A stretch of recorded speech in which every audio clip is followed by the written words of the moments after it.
Bonjour, vous voulez jouer Yoimiya mais vous savez pas comment bien l'équiper? Alors cette vidéo est faite pour vous. Tout d'abord, qui est Yoimiya? Yoimiya est une pyrotechnicienne au talent extraordinaire et propriétaire de la boutique Feu de Nagonohara, oh putain les noms japonais. Yoimiya est connue sous le nom de reine du festival d'été. C'est une jeune fille aussi chaleureuse que le feu, son âme d'enfant et sa passion pour son métier en font une personnalité rayonnante, même si elle parle un peu trop. Avec elle, c'est la bonne rigolade. Détentrice d'un œil divin pyro, elle utilise un arc afin de lancer des feux d'artifice dans la tronche de ses ennemis. Au niveau de ses attaques normales, elle enchaîne jusqu'à 5 coups consécutifs avec la dernière attaque qui est la plus puissante en termes de dégâts. Pour ses attaques chargées, même si vous n'allez pas les utiliser souvent, elle effectue un tir visé plus précis et inflige davantage de dégâts. Des flammes viennent se concentrer autour de la flèche avant d'être tirées. L'effet varie selon le nombre de charges. Une charge, elle tire une flèche enflammée qui inflige des dégâts pyro. Et pour la deuxième charge, elle génère jusqu'à 3 flèches chercheuses en fonction du temps de charge. Les flèches suivent les ennemis proches et infligent des dégâts pyro. Mais ne la jouez pas attaque chargée s'il vous plaît, c'est pas intéressant. Au niveau de sa compétence élémentaire, danse du feu Niwabi. Pendant la durée de cette aptitude, les flèches tirées lors des attaques normales sont des flèches enflammées qui infligent davantage de dégâts convertis en dégâts pyro. C'est la dernière attaque qui fait vraiment mal, alors assurez-vous de bien finir la série d'attaques normales. Son déchaînement élémentaire, Saxifrage Rukin. Yoimiya s'élance dans les airs et tire des roquettes flamboyantes pleines de surprises qui infligent des dégâts pyro de zone et marque un ennemi d'une flamme Ruiking. D'une flamme quoi.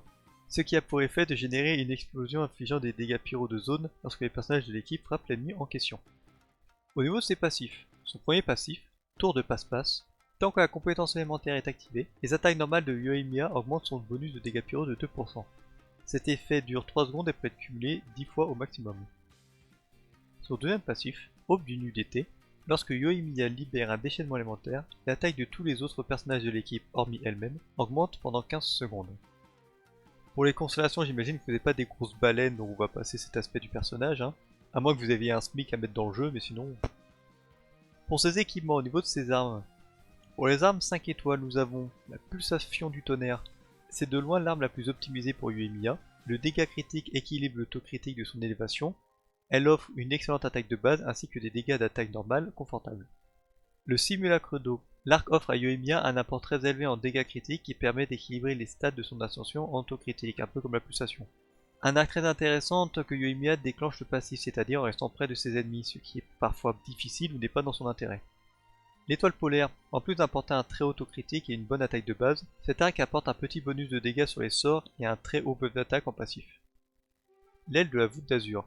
Grâce à cette très haute attaque de base, son taux critique et son passif qui offre également un peu de dégâts critiques, cet arc est excellent en termes de statistiques offensives. Cela permet un équilibrage des stats plus facile. L'arc d'Amos, même si l'on ne peut réellement utiliser que 2 à 3 stacks de distance de flèche avec son passif, son attaque de base et sa grosse statistique d'attaque en font une très bonne arme.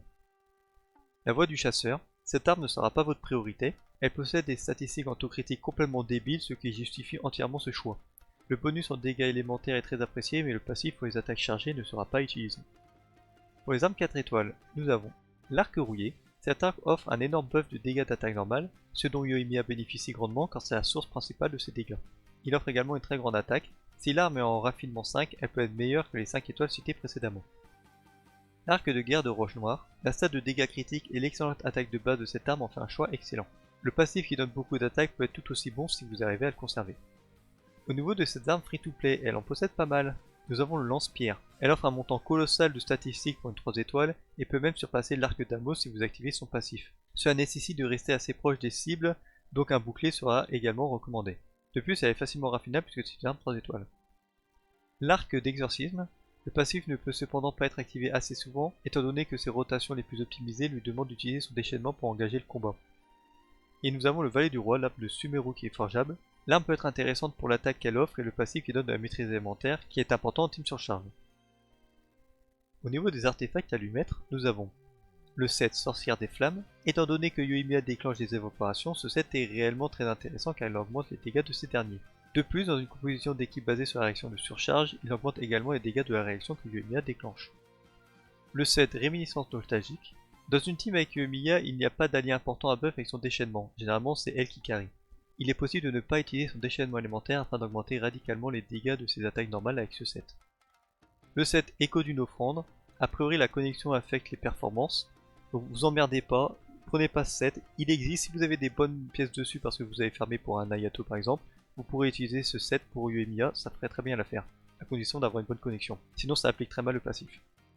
Le set Météore inversé, étant donné que la majeure partie des dégâts de Yoimiya résident dans ses attaques normales, c'est un excellent set si vous avez un générateur de bouclier dans votre équipe, ce dont Yoimiya a souvent besoin pour ne pas être interrompu. Ou alors vous pouvez faire un mix de sets, 2 pièces pyro avec 2 pièces attaque pour cent ou 2 pièces maîtrise élémentaire. Les combinaisons de 2 pièces que Yoimiya peut utiliser sont toutes relativement similaires en termes de performance, c'est à utiliser si vous n'avez pas de bon ensemble en 4 pièces. Au niveau des statistiques à avoir sur les différentes pièces d'artefacts, nous avons pour la fleur et la plume, en stats secondaires, visée, le taux critique, le dégât critique, l'attaque pour cent, la maîtrise élémentaire, ça reste important même si vous êtes en évaporation, et un peu de recharge d'énergie si vous voulez utiliser le déchaînement élémentaire souvent. Pour le sablier, vous aurez le choix entre de l'attaque pour cent de la maîtrise élémentaire en fonction du style de jeu que vous jouez. Pour les stats secondaires, du taux critique, du dégât critique, toujours, de l'attaque pour cent ou de la maîtrise élémentaire en fonction de ce que vous avez en stats principal, et de la recharge d'énergie. Pour la coupe, une coupe en dégâts pyro, sans deck. Pour les stats secondaires, du critique, de l'attaque pour cent, de la maîtrise élémentaire, de la recharge d'énergie, ça ne change pas. Pour le diadème, vous aurez le choix pour la stat principale entre du taux critique et du dégât critique, en fonction de ce qui vous manque, afin d'équilibrer les stats critiques. Et pour les stats secondaires, le critique que vous n'avez pas en stat principal, de l'attaque pour cent, de la maîtrise élémentaire et de la recharge d'énergie. Au niveau des teams, il y a quelques teams notables, mais généralement c'est pas la folie. Vous avez la team Mono Pyro, donc pas de réaction sur cette team, c'est un peu dommage. Nous avons comme exemple une team avec Yoimiya, Xiangling, Yunjin et Bennett. Bennett pour son immense buff d'attaque, c'est le meilleur 4 étoiles du jeu. Yunjin, si vous l'avez C6, c'est très bien, si vous l'avez pas C6, c'est pas grave, elle fait un très bon travail avec Yoimiya pour son buff d'attaque normale. Et Xiangling, pour faire des dégâts pyro en plus. Néanmoins avec Xiangling, vous devrez être près des ennemis, ce qui n'est pas forcément dans l'intérêt de Yoimiya qui préfère éviter de se manger des coups dans la gueule. Dans ce cas là, vous pourrez remplacer Yunjin par le Zong, afin d'avoir un bon bouclier. Si vous voulez réserver Bennett pour une autre équipe, que je comprends tout à fait, vous pouvez utiliser un personnage shielder pyro, par exemple Bennett ou Tankfei. Tankfei c'est Yanfei en constellation 4 avec beaucoup de PV, elle génère un bon bouclier, c'est pour ça qu'on l'appelle Tankfei. Et sinon vous pouvez utiliser Jin, afin de créer de la dispersion et du soin. Et si vous avez Jin C2, bonne de Pivénard, elle peut augmenter la vitesse d'attaque de Yoimiya, ce qui est très important. Nous avons aussi une team évaporation. Dans cette composition d'équipe entre personnages hydro, vous allez privilégier des personnages hydro offensifs, Xingqiu ou Yelan. Ou si vous n'avez pas ces deux personnages, un autre personnage hydro pourrait bien faire l'affaire, Mona qui donne un bon buff avec son déchaînement élémentaire, ou alors Kokomi si vous voulez du soin. Ensuite, pour les deux autres personnages qui vont suivre, ça sera assez flexible. Soit vous partez sur un buff pour les attaques normales, donc Yunjin ou Candace qui fait très bien l'affaire. Sinon, optez pour un peu plus de sécurité, le Zong, il est très performant dans ce domaine. Ou alors vous pourrez utiliser Kazuha pour la baisse de résistance élémentaire avec le set verte chasseuse comme d'hab. Et pour le dernier personnage, vous aurez le choix entre soit de la protection si vous n'avez pas, soit du buff en fonction de ce qui vous manque. Il n'y a pas une façon de jouer Yoimiya, donc vous pouvez mettre tous les persos que vous voulez à partir du moment où c'est un peu cohérent et qu'elle bénéficie des bons buffs d'attaque. C'est sur ses attaques normales, donc Yunjin est très conseillé, Candace aussi, mais si vous ne les avez pas, Bennett fait très bien l'affaire, en plus vous avez la résonance pyro, donc ça c'est bon. Et sa dernière équipe, c'est une team surcharge, donc basée sur la réaction entre pyro et électro, qui fait envoyer vos ennemis dans les airs, c'est rigolo, mais un peu chiant. Comme Yoimiya, elle possède une bonne portée d'attaque, et en fait cet archétype n'est pas très dérangeant de repousser les ennemis puisque vous aurez la portée pour continuer à le toucher. Donc dans cette composition d'équipe, le personnage électro, vous avez privilégié Fischl ou Beidou en 4 étoiles, ou sinon si vous êtes un peu plus fortuné, la Raiden Shogun et Yaemiko feront très bien l'affaire. Et pour les deux personnages restants, comme précédemment, c'est assez flexible en fonction de ce que vous avez et ce que vous voulez privilégier. Donc soit de la protection, soit du buff, c'est au choix. Alors au niveau de son apparence, moi je la trouve sympa, mais c'est pas suffisant. Son gameplay est très... vous allez comprendre. Yoimiya elle est plutôt orientée dégâts contre cible unique, très bon contre les boss. Elle n'a pas un style de jeu très compliqué donc on peut la jouer sans prise de tête. Mais bon, c'est que de l'auto-attaque, vous faites pas grand chose avec elle. Vous voulez ne pas être interrompu avec elle, donc vous aurez besoin d'une bonne protection, puisque c'est la dernière attaque de son enchaînement d'attaque normale qui permet de faire le plus de dégâts. C'est un style de jeu très linéaire avec une équipe pas très compliquée à mettre en place autour d'elle. Donc invoquez ce personnage pour ses beaux feux d'artifice et son gros DPS mono-cible.